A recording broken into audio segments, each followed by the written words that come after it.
ಅವರು ಅಡ್ಡಾಡ್ತಿರ್ತಾರ. ಅಡ್ಡಾಡೋ ಸಮಯದಲ್ಲಿ ನಿಮ್ಮಪ್ಪ ಒಳ್ಳೆ ವಕೀಲರದಾರ, ನೀನು ಏನಾಗ್ತೀಯಪ್ಪ ಅಂತ ಹೇಳಿ ಸ್ವಾಮಿ ವಿವೇಕಾನಂದರನ್ನ ಕೇಳಿದಾಗ ಅವಾಗ ಹೇಳ್ತಾರ ಸ್ವಾಮಿ ವಿವೇಕಾನಂದರು ಅವರ ತಂದೆಯನ್ನ ಕರೆದುಕೊಂಡು ಹೋಗಲು ಬಂದಂತ ಜಟಕಾ ಗಾಡಿ ಅಂದ್ರೆ ಕುದುರೆ ಗಾಡಿಯನ್ನ ನೋಡಿರ್ತಕ್ಕಂಥ ಸ್ವಾಮಿ ವಿವೇಕಾನಂದರು ಆಗ ನೋಡಿ ಅಲ್ಲಿ ಐತಲ್ಲ ಜಟಕಾ ಗಾಡಿಯನ್ನ ಹೊಡೆಯುವ ವ್ಯಕ್ತಿ ನಾ ಆಗ್ತೀನಿ ಅಂತಂದ್ಗಳನ್ನ ಅವ್ರ ಅಪ್ಪರಿಗೆ ಅಸಹ್ಯ ಆಗಿರ್ತದ.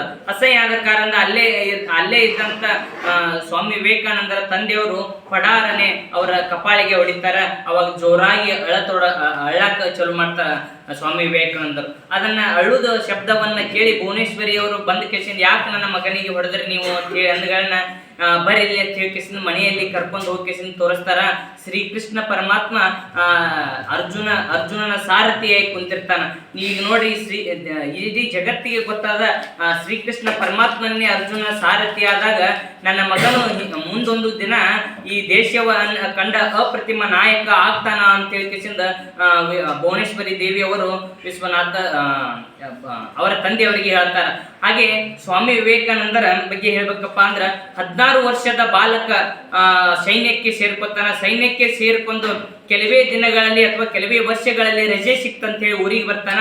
ಊರಿಗೆ ಬಂದ್ಗಳನ್ನ ತನ್ನ ಸಂಬಂಧಿಕರ ಬಂಧುಗಳನ್ನ ಸ್ನೇಹಿತರನ್ನ ಕಳೆದುಕೊಂಡಂತ ವ್ಯಕ್ತಿ ನಾ ಬದುಕಿ ಏನು ಸಾಧಿಸಬೇಕು ಅನ್ನೋ ಕಾರಣಕ್ಕೋಸ್ಕರ ಅಲ್ಲೇ ಇದ್ದಂತ ಟ್ರೇನ್ ಹಳಿಗೆ ಇನ್ನು ಸತ್ ಬಿಡುನು ಅಂತ ಟ್ರೇನ್ ಹಳಿ ಒಳಗ ಹೋಗಿ ತಲೆ ಕೊಡ್ಬೇಕು ಅಂತೇಳಿ ಕುಂದಿರ್ತಾನ.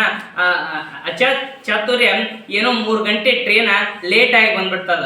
3 ಗಂಟೆ ಲೇಟ್ ಆಗಿ ಬಂದ 3 ಗಂಟೆ ಲೇಟ್ ಆಯ್ತಾ ಇಲ್ಲಿ ಏನ್ ಮಾಡ್ಲಿ ಅಂತ ಹೇಳಿ ಅಲ್ಲಿ ಹೋಗಿ ರೈಲ್ವೆ ಸ್ಟೇಷನ್ ಒಳಗೆ ಕುಂದಿರ್ತಾನ. ಅಲ್ಲೇ ಇರ್ತಕ್ಕಂಥ ಟೀ ಸ್ಟಾಲ್ ಒಳಗ ಒಂದು ಬುಕ್ಸ್ ಅನ್ನು ಖರೀದಿ ಮಾಡ್ತಾನ. ಅದೇ ಸ್ವಾಮಿ ವಿವೇಕಾನಂದರ ಬುಕ್. ಅದ್ರ ಮೇಲೆ ಬರ್ದಿರ್ತದ ಏಳಿ ಎದ್ದೇಳಿ ಗುರಿ ಮುಟ್ಟುವ ತನಕ ನಿಲ್ಲದಿರಿ ಎನ್ನುವ ವಾಕ್ಯವನ್ನು ನೋಡಿರ್ತಕ್ಕಂಥ ಸ್ವಾಮಿ ವಿವೇಕಾನಂದರ ಆ ನುಡಿಯನ್ನ ನೋಡಿರ್ತಕ್ಕಂಥ ವ್ಯಕ್ತಿ ಹೇಳ್ತಾನ, ನಾ ಇನ್ನೂ ಏನು ಸಾಧನೆನೇ ಮಾಡಿಲ್ಲ, ಸಾಯಕ್ ನಿಂತಿಲ್ಲ ಅಂತ ಹೇಳ್ಕೊಂಡು ಊರಿಗೆ ಬರ್ತಾನ. ಊರಿಗೆ ಬಂದ ಬಂಗಾರದಂತ ಬೆಳೆಯನ್ನ ಬೆಳಿತಾನ. ಅವನನ್ನು ಊರಾಗ ಹೀರೋ ಅಂತ ಕರೀತಾರ. ಆ ಜಿಲ್ಲೆಯವರ ಮದ್ಯಪಾನ ಆ ಊರಲ್ಲಿ ಮತ್ತು ಆ ಜಿಲ್ಲೆಯಲ್ಲಿ ಮದ್ಯಪಾನವನ್ನ ನಿಷೇಧಿಸ್ತಾನ. ಅವನನ್ನ ರೋಡ್ ಮಾಡಲತ್ತಿ ಕರೀತಾರ.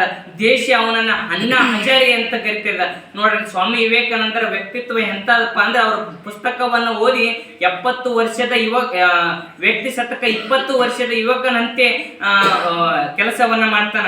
ಹಾಗೆ ಸ್ವಾಮಿ ವಿವೇಕಾನಂದರ ಎಂತ ಯುವಕ ಯುವತಿಯರೆಲ್ಲ ಈ ದೇಶಕ್ಕೆ ಕೇಳ್ಬೇಕಪ್ಪ ಅಂದ್ರ ಎಂತ ಯುವಕ ಯುವತಿಯರನ್ನ ಕೊಡ್ಬೇಕಪ್ಪ ಅಂದ್ರ ಕಬ್ಬಿನಂತ ಮೋಸಖಂಡಗಳು, ಉಕ್ಕಿನಂತ ನರಮಂಡಲಗಳು, ಮಿಂಚಿನಂತ ಬುದ್ಧಿಶಕ್ತಿ, ವಿದ್ಯುತ್ ಅಂತ ಇಚ್ಛಾಶಕ್ತಿ. ಅಗೋ ಬೆಟ್ಟವನ್ನ ನೋಡ್ತಾ ಕುಂದರಬಾರ್ದಂತೆ, ಬೆಟ್ಟವನ್ನ ಪುಡಿ ಮಾಡ್ಲೇನೆ ಸ್ವಾಮೀಜಿ ಅಂತ ಕೇಳ್ಬೇಕಂತೆ. ಅಗೋ ದೇಶ ಅಂದ್ರೆ ದೇಶವನ್ನ ನೋಡ್ಬಾರ್ದಂತೆ, ಆ ದೇಶ ಕಟ್ಲೇನೆ ಸ್ವಾಮೀಜಿ ಅಂತ ಕೇಳ್ಬೇಕಂತೆ. ಇಂತ 10 ಜನ ಯುವಕ ಯುವತಿಯರನ್ನ ಕೊಡಿ, ಈ ಭಾರತವನ್ನ 10 ಜನದಲ್ಲಿ ವಿಶ್ವ ಗುರುವನ್ನಾಗಿ ಮಾಡ್ತೀನಿ ಅಂತ ಹೇಳ್ತಾರೆ. ಅಂತ ವ್ಯಕ್ತಿತ್ವ ನಮ್ಮಲ್ಲಿ ಸ್ವಾಮಿ ವಿವೇಕಾನಂದರು ಬಗ್ಗೆ ಹೇಳ್ಬೇಕಾದ್ರೆ ನೆಪೋಲಿಯನ್ ಬಗ್ಗೆ ಸ್ವಾಮಿ ವಿವೇಕಾನಂದರು ಹೇಳ್ತಾರೆ.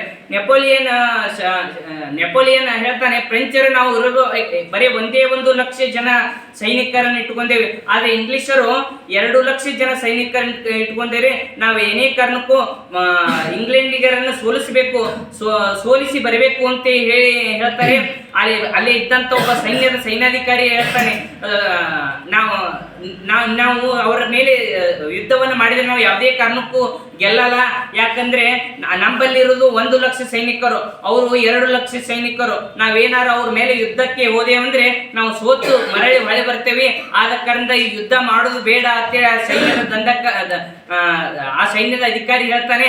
ಆದ್ರೆ ನೆಪೋಲಿಯನ್ ಒಂದೇ ಒಂದು ಮಾತು ಹೇಳ್ತಾನೆ, ನೀವೆಲ್ಲರೂ ಒಂದು ಸೈನ್ಯಕ್ಕೆ ಸಮನಾದ್ರೆ ನಾವು ಒಂದೇ ಒಂದು ಸೈನ್ಯಕ್ಕೆ ಸಮ ಅಂತೇಳಿ ಹುರಿದುಂಬಿಸಿ ಆ ಸೈನ್ಯದ ಮೇಲೆ ಯುದ್ಧವನ್ನು ಸಾರಿ ಆ ಯುದ್ಧವನ್ನ ಗೆದ್ದು ಬರ್ತಾನೆ. ಹಾಗೆ ಮುಂದೊಂದು ದಿನ ನೆಪೋಲಿಯನ್ ಇಂಗ್ಲೆಂಡರ ಕೈಯಲ್ಲಿ ಸಿಕ್ಕಳನೆ ಅವನ ಮರಣ ದಂಡನೆ ಗಲ್ಲಿಗೆ ಏರುವ ದಿನ ಫಿಕ್ಸ್ ಆಗುತ್ತೆ. ಹಾಗೆ ಗಲ್ಲಿಗೆ ಏರ್ತಾನ ಅನ್ನೋ ಮಟ್ಟಕ್ಕೆ ರಾತ್ರಿ 12-12:30 ಸುಮಾರಾಗಿರ್ತದೆ. ಇನ್ನೇನು ಬೆಳಗ್ಗೆ ಅವನ ಗಲ್ಲಿಗೆ ಏರಿಸ್ತಾರೆ ಅನ್ನೋಕೆ ಅಲ್ಲೇ ಇದ್ದಂತ ಇಂಗ್ಲೆಂಡಿಗರ ಒಬ್ಬ ಪೊಲೀಸ್ ಬಂದು ಕೇಳ್ತಾನೆ, ಇನ್ನೇನು ಇದೇ ದಿನ ನಿನ್ನ ಜೈಲಿಗೆ ಹಾಕ್ತಾರ, ಆದ್ರೆ ನೀ ಏನು ಈ ಯೋಚನೆ ಮಾಡ್ಕೊತ ಕುಂತಿಯಲ್ಲ, ಈ ನಕ್ಷೆ ನೋಡ್ಕೊತ ಕುಂತಿಯಲ್ಲ ಯಾಕಂತ ಕೇಳಿದಾಗ ಅವಾಗ ನೆಪೋಲಿಯನ್ ಹೇಳ್ತಾನೆ, ನಾನು ಈ ಈ ನೆಪೋಲಿಯನ್ ಹೇಳ್ತಾನೆ ಅವಾಗ, ನಾನು ಇನ್ನೂ ಆ 12 ಗಂಟೆಗಳ ಕಾಲ ನಾ ಬದುಕಬಹುದು, ಅಲ್ಲಿವರೆಗೆ ಏನು ಯೋಚನೆ ಮಾಡ್ತಿರ್ತೀನಪ್ಪ ಅಂದ್ರ ನಿಮ್ಮನ್ನ ಹತ್ತೇ 10 ನಿಮಿಷದಲ್ಲಿ ಸಹ ಈ ಕಂಪೌಂಡನ್ನು ಹಾರಿ ನಿಮ್ಮ ಕೈಯಿಂದ ತಪ್ಪಿಸ್ಕೊಂಡು ಹೋಗ್ಬೋದು. ಹೋದ ತಕ್ಷಣನೇ ನಾ ಏನ್ ಮಾಡ್ತೀನಿ, ನಿಮ್ಮ ಮೇಲೆ ಕುಂದಿರ್ತೀನಿ ಅಂತ ತಿಳ್ಕೊಬೇಡಿ. ಮತ್ತೆ ಸೈನ್ಯವನ್ನ ಕಟ್ತೀನಿ, ಮತ್ತೆ ನಿಮ್ಮ ಮೇಲೆ ದಾಳಿ ಮಾಡ್ತೀನಿ. ಅದಕ್ಕೆ ನೋಡ್ತಾ ಇದ್ದೀನಿ, ಈ ನಕ್ಷೆಯನ್ನ ಯಾಕೆ ನೋಡಕತ್ತೀನಪ್ಪ ಅಂದ್ರ ನಿಮ್ಮ ಇಂಗ್ಲೆಂಡಿನನ್ನ ಸೋಲಿಸಿ ಮತ್ತೆ ಈ ಇಂಗ್ಲೆಂಡ್ನಲ್ಲಿ ನಾ ಯಾವಾಗ ಈ ನನ್ನ ರಾಜಧಾನಿ ಮಾಡ್ಕೊಲಿ ಅಂತ ಹೇಳ್ಕಿಸಿ ಯೋಚನೆ ಮಾಡಾಕತ್ತೀನಿ ಅಂತ ಹೇಳ್ಕಿಸಿ ನೆಪೋಲಿಯನ್ ಹೇಳ್ತಾನೆ. ಅದಕ್ಕೆ ಸ್ವಾಮಿ ವಿವೇಕಾನಂದರ ವ್ಯಕ್ತಿತ್ವ ಹೆಂಗಿತ್ತಪ್ಪ ಅಂದ್ರ, ಈಗಿನ ಯುವತಿಯರನ್ನ ಕೇಳಿದ್ರೆ ನಮ್ಮ ಪೂರ್ವಜರು ಹೆಂಗ ಇದ್ರಪ್ಪ ಅಂದ್ರ, ಅವ್ರೇನಿದ್ರು ಕಾಡುಗಳಲ್ಲಿ ಗೆಡ್ಡೆ ಗೆಣಸನ್ನ ತಿನ್ಕೋತ ಅಡ್ಡಾಡ್ತಾ ಇದ್ರು, ಅರಿವಿ ಇರ್ಲಿಲ್ಲ, ಏನಿರ್ಲಿಲ್ಲ ಅಂತ ಹೇಳಿ ನಮ್ಮ ಪೂರ್ವಜರ ಬಗ್ಗೆ ಹೇಳ್ತಾರೆ. ಆದ್ರೆ ಸ್ವಾಮಿ ವಿವೇಕಾನಂದರು ಹೇಳ್ತಾರೆ, ನನ್ನ ಪೂರ್ವಜರು ಅಂತ ಅಂದ್ರ ಜಗತ್ತಿಗೆ ಡಾಕ್ಟರ್ ಅನ್ನು ಒದಗಿಸಿಕೊಟ್ಟ ದೇಶ ನಂದು, ಜಗತ್ತಿಗೆ ಪ್ಲಾಸ್ಟಿಕ್ ಸರ್ಜರಿಯನ್ನು ಕೊಟ್ಟಂತ ದೇಶ ನಂದು, ಜಗತ್ತಿಗೆ ಖಗೋಳ ವಿಜ್ಞಾನವನ್ನು ಕಲಿಸಿಕೊಟ್ಟ ದೇಶ ನಂದು, ಜಗತ್ತಿಗೆ ನಾನಾ ವಿಧದಂತ ವ್ಯಕ್ತಿಗಳನ್ನ ರೂಪಿಸಿದ ದೇಶ ನಂದು ಅಂತ ಹೇಳಿ ಸ್ವಾಮಿ ವಿವೇಕಾನಂದ ಹೇಳ್ತಾರೆ. ಅದಕ್ಕೆ 1893ರಲ್ಲಿ ಅಮೆರಿಕದ ಚಿಕಾಗೋ ಸಮ್ಮೇಳನದಲ್ಲಿ ನಿವೇದಿತಾ ಅನ್ನುವ ವ್ಯಕ್ತಿ ಬಂದು, ಸ್ವಾಮೀಜಿ ನಿಮ್ಮಂತ ಮಗ ಬೇಕು ನನಗೆ ಅಂತ ಕೇಳಿದಾಗ, ತಾಯಿ ನನ್ನಂತ ಮಗನನ್ನ ಕೊಡಲು ಆಗೋದಿಲ್ಲ, ಆದ್ರೆ ನಿನ್ನ ಮಗನಂತ ಹೇಳಿ ತಿಳ್ಕೋ ಅಂತ ಹೇಳಿ ಸ್ವಾಮಿ ವಿವೇಕಾನಂದ ಹೇಳ್ತಾರೆ. ಅಮೆರಿಕದವ್ರಿಗೆ ಹೇಳ್ತಾರ ಅವರು, ನೀವು ಸ್ವಾಮೀಜಿ ಯಾವುದೇ ಕಾರಣಕ್ಕೂ ನೀವು ಭಾರತಕ್ಕೆ ಹೋಗಕ್ ಹೋಗ್ಬೇಡ್ರಿ, ಇಲ್ಲ ರಾಜ್ಯ ಭೋಗದಿಂದ ಇರ್ರಿ, ನೀವು ಇಲ್ಲೇ ಅಮೆರಿಕಾದೊಳಗೆ ಇರ್ರಿ ಅಂತ ಹೇಳಿದಾಗ ಸ್ವಾಮಿ ವಿವೇಕಾನಂದ ಹೇಳ್ತಾರೆ, ಜನನಿ ಜನ್ಮಭೂಮಿಸ್ಯ ಸ್ವರ್ಗಾಧಿಪತಿಸ್ಯ, ಅಂದ್ರೆ ನನ್ನ ಭೂಮಿ ತಾಯಿ ಮತ್ತು ನನ್ನ ದೇಶ ತಾಯಿ ಮತ್ತು ದೇಶ ಸ್ವರ್ಗಕ್ಕಿಂತ ಮಿಗಿಲಾದದ್ದು ಅಂತ ಹೇಳಿ ಸ್ವಾಮಿ ವಿವೇಕಾನಂದರು ಹೇಳ್ತಾರೆ. ಅದಕ್ಕೆ ಸ್ವಾಮಿ ವಿವೇಕಾನಂದರ ತತ್ವಗಳನ್ನ ನಾವು ಅಳವಡಿಸ್ಕೋಬೇಕು. ವಿವೇಕಾನಂದ ಯುವಕರಿಗೆ ಹೇಳ್ತಾರ, ಏಳಿ ಎದ್ದೇಳಿ ಗುರಿ ಮುಟ್ಟುವ ತನಕ ನಿಲ್ಲದಿರಿ ಎನ್ನುವ ಮೂಲಕ